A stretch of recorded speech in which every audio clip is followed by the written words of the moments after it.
I got that animal ambition. I got that animal ambition. I got that. What's up, y'all? Smoak here. What's good? With the Royal Rumble Fastlane approaching about like what, 2.5 weeks from now, something like that, I figured let me go watch Royal Rumble related content. So I'm gonna be watching 10 most shocking WWE Royal Rumble eliminations by Cultaholic Wrestling. Yeah, let's just dive right into it. While much of the excitement and anticipation for the Royal Rumble match has to do with speculating on the potential winner and trying to guess the surprise cameos, WWE's 30-person over-the-top Battle Royal has the capacity to shock in various ways. One such way is with an unexpected elimination. WWE fans have witnessed many eliminations that they never saw coming in a million years. Sometimes the wrestlers themselves didn't know much about it either. I'm Adam Pachisi from Cultaholic Wrestling, and these are the 10 most shocking Royal Rumble eliminations. Number 10, Mick Foley eliminates Randy Orton and himself. Mick Foley has had his fair share of memorable moments at the Royal Rumble pay-per-view, from his pair of brutal WWE title matches with The Rock and Triple H to the time he entered one Rumble as all three of his faces. Yeah, and also, who could forget his sock puppet duel with Santino Marella? That's right, everybody. Another moment from Foley's Rumble history that tends to be forgotten about was when he returned unannounced in the 2004 match. The hardcore legend wasn't an official entrant, coming in at number 21 to replace the incapacitated Test. I think we can all assume who did the incapacitating there. Mrs. Foley's baby boy made a beeline for Randy Orton, the cocky Intercontinental Champion who had spat in his face and forced Mick to walk out on an episode of Raw 6 weeks prior. Peppering the legend killer with stiff shots, Foley then sent the pair of them sailing over the top rope to the floor with a mighty clothesline, where they continued to brawl. Not only was this a nice surprise, but it was also shocking because Orton had been in the match for over 30 minutes by that point, racking up 5 eliminations in the process. Number 9, Shawn Michaels eliminates the British Bulldog. He may be known as Mr. WrestleMania, but Shawn Michaels made quite the habit of stealing the show at the Royal Rumble too. And at SummerSlam, and at Survivor Series, and, well, if there was a pay-per-view to steal, Michaels would try his darndest to do it. He was certainly the man of the moment in the 1995 Rumble, entering at number 1 and going the distance to win the thing, eliminating 8 people along the way. Alright, the field was basically 3/4 mid-card fodder, and the coast-to-coast aspect wasn't too terribly impressive due to the shorter intervals between entrants, but the finish sure was a doozy. Number 2 entrant, the British Bulldog, basically the only other participant who looked like he stood a chance of punching his ticket to WrestleMania, thought that he had a guaranteed world title shot in the bag after putting the Heartbreak Kid over, only to be dumped out himself while celebrating his would-be triumph. Turned out only one of Shawn's feet had hit the floor, allowing him to re-enter the ring and win the match for himself, much to the surprise of Davey Boy Smith and every fan watching live and on television. Yeah, I could imagine Number back in the 8, day. Shawn Michaels eliminates Triple H. Sounds like a banger. Shawn Michaels was a 2-time Royal Rumble winner when he attempted to make it a 3-peat in 2010, in what turned out to be the last. Bro, that's not a 3-peat. What? Wasn't his second victory like in the 90s? How was this a 3-peat? Rumble appearance of a Hall of Fame career, HBK was determined to win so that he can not only earn a WrestleMania title shot, but more importantly, have a clear path towards then World Heavyweight Champion, The Undertaker. Michaels had become another victim of the streak at WrestleMania 25 and seemed positively possessed in his pursuit to avenge that loss on the grandest stage. Entering the 2010 Rumble at number 18, the showstopper got rid of Carlito, Cody Rhodes, Ted DiBiase Jr., John Morrison, and Drew McIntyre in fast fashion, before proving the old mantra that the Royal Rumble really is every man for himself. As his D-Generation X and then WWE World Tag Team Championship partner Triple H was getting up off the mat, Michaels quickly tuned up the band and hit it with sweet chin music, sending the game sailing backwards over the top rope. To be fair, Triple H did legitimately try and murder Michaels not too terribly long ago, so I reckon Shawn owed him one. Number 7, Yo, and real talk, that year of Shawn Michaels, bro, like the whole 2009, and then, going into 2010, yeah, it was a doozy for that man, bro. He probably figured, like, his career is coming to a halt, so you want to end it properly, right? WrestleMania 25 was a banger. After that, I don't remember if he appeared on Raw the next night, but he haven't been on TV for a while. And that's when, in kayfabe, of course, he was found like working at a cafeteria of sort when Triple H found him when he was having a feud with the Legacy. And then, Shawn Michaels, they have no interest going to the ring or whatever it was. And then Triple H eventually, like, convinced him, and based on their promos alone, you can see the desire of Shawn Michaels wanting to come back to the ring. And he was just fooling himself, right? And then to figure out, like, later down the line, in late 2009, after he won that Slammy Award for Best Match of the Year against The Undertaker, like, like all that just added up, bro. You're like, Vince McMahon or whoever, bro, was cooking, bro. I was like, damn, bro, they did that just to end it with a banger, another banger, WrestleMania 26, and that whole "you can't trust Shawn Michaels to save your life" gimmick, man, fantastic. Because a few months before that, granted it was a triple threat match for the WWE title. He explained it to himself the next night on Raw. It was for the world title. What do you want me to do? It was a triple threat match at Survivor Series against John Cena, right, with Triple H, against Triple H too. And, they were the team at the time. The bell rung, and Shawn Michaels was like, this is the perfect opportunity right there. Boom! Sweet shit music, bro. Triple H is out for like 5 minutes, and John Cena, man, selling the hell out of goals.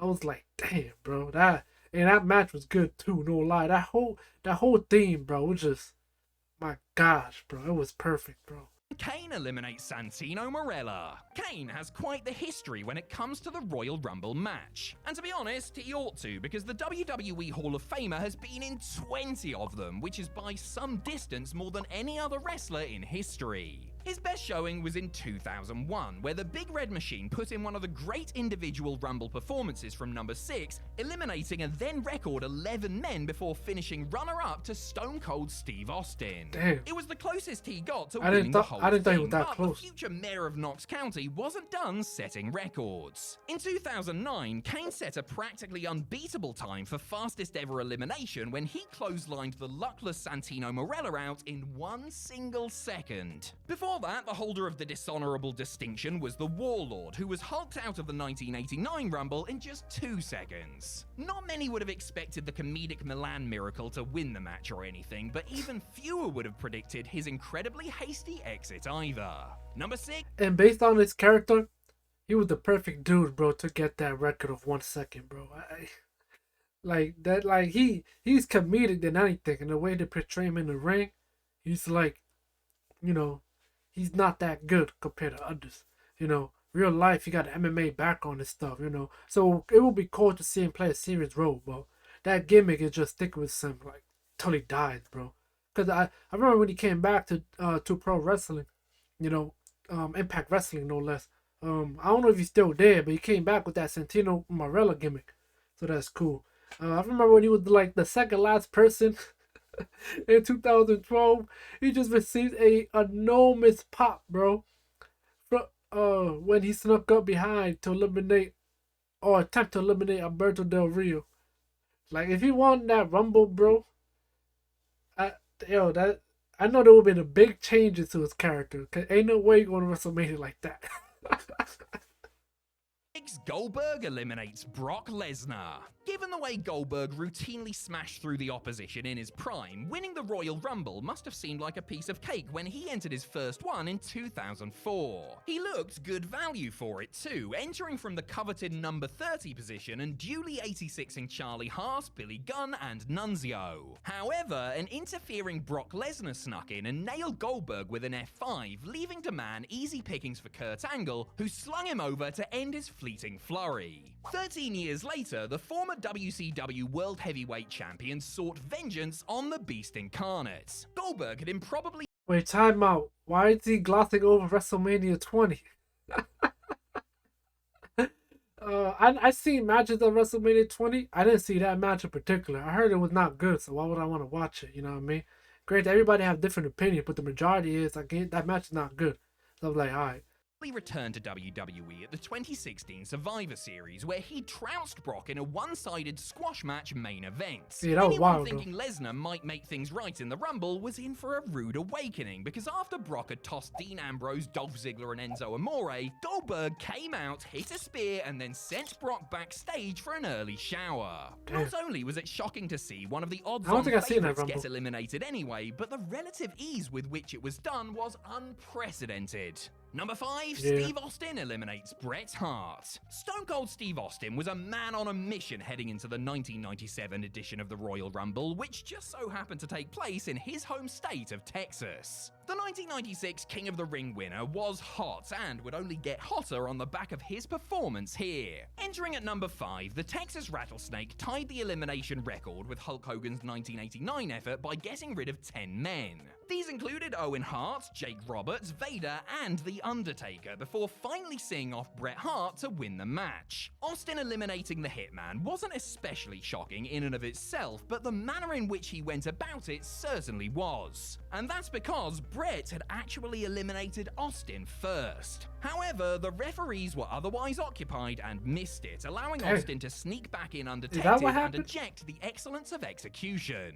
Austin ended up not getting a world title match at WrestleMania due to the slapdash officiating, and would instead end up settling things with Hart in a submission match at the Showcase of the Immortals. Number 4, Mr. McMahon eliminates Steve Austin. The 1999 Royal Rumble was not one for the purists. Very much a product of its era, that's the Attitude Era, of course. The 99 Rumble was a storyline-heavy affair that revolved around the day's hottest feud, Austin versus McMahon. Drawing numbers 1 and 2, the pair had a hot start and then brawled around the arena before Stone Cold encountered the Corporation and was laid out.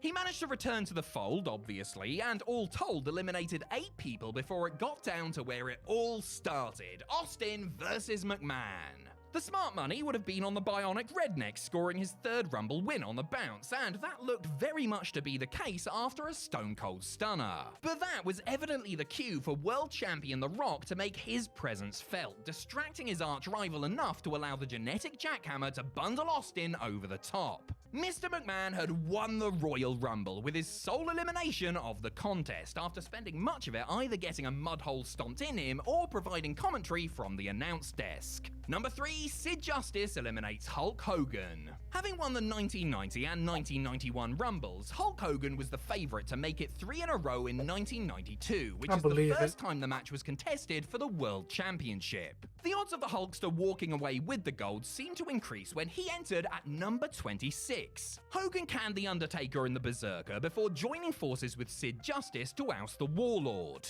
It came down to Hulk, Sid, and Ric Flair in the final 3, and with Hogan turning his attention to the Nature Boy, Justice crept up behind him as gracefully as a 6'9", 300-odd pounder can creep up, and threw him over the top. But Hulk thought they were friends! How could he do this? Well, just as easily as Hogan could then hold onto Sid's arm and assist Flair in eliminating him to win the match and the gold.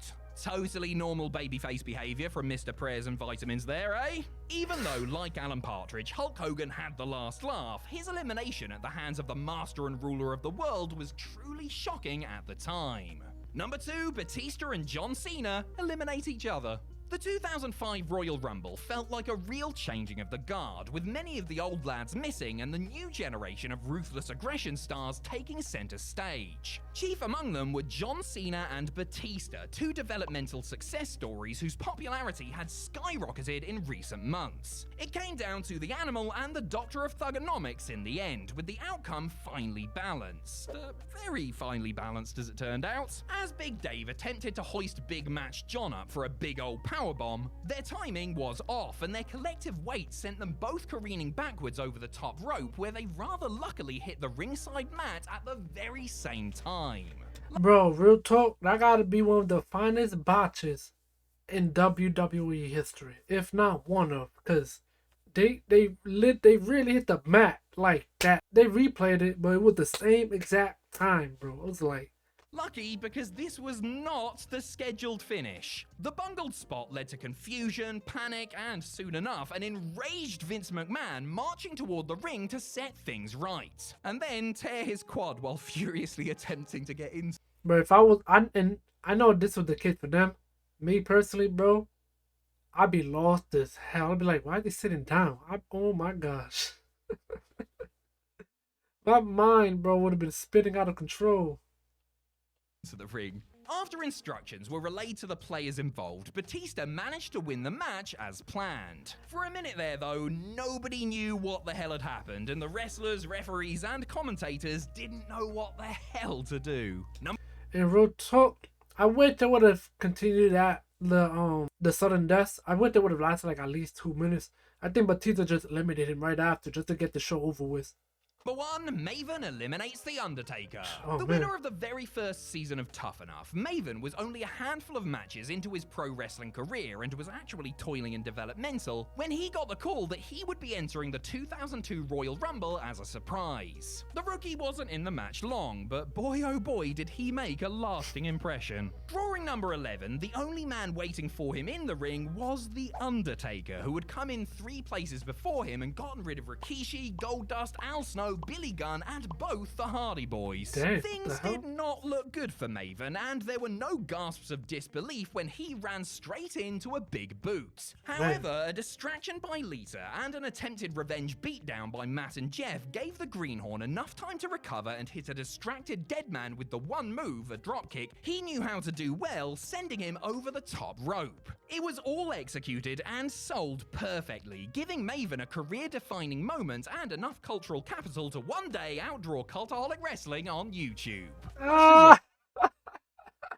In real talk, again, Maven, man, he's doing it big on YouTube, bro. You gotta respect his work, no cap. I remember I watched it. I didn't watch it live. I watched it like probably 2009 or something. I was on YouTube. I was looking at, I guess, WWE matches. I found that Royal Rumble was it 2001, right? The 2001 Royal Rumble or whatever year that was. I forgot. Maven, drop kick, Undertaker eliminated. Undertaker right there, pissed. You know, I'm like, I don't even know, like 11 or 10. So I'm watching like, oh snap, because I know who was Maven, right?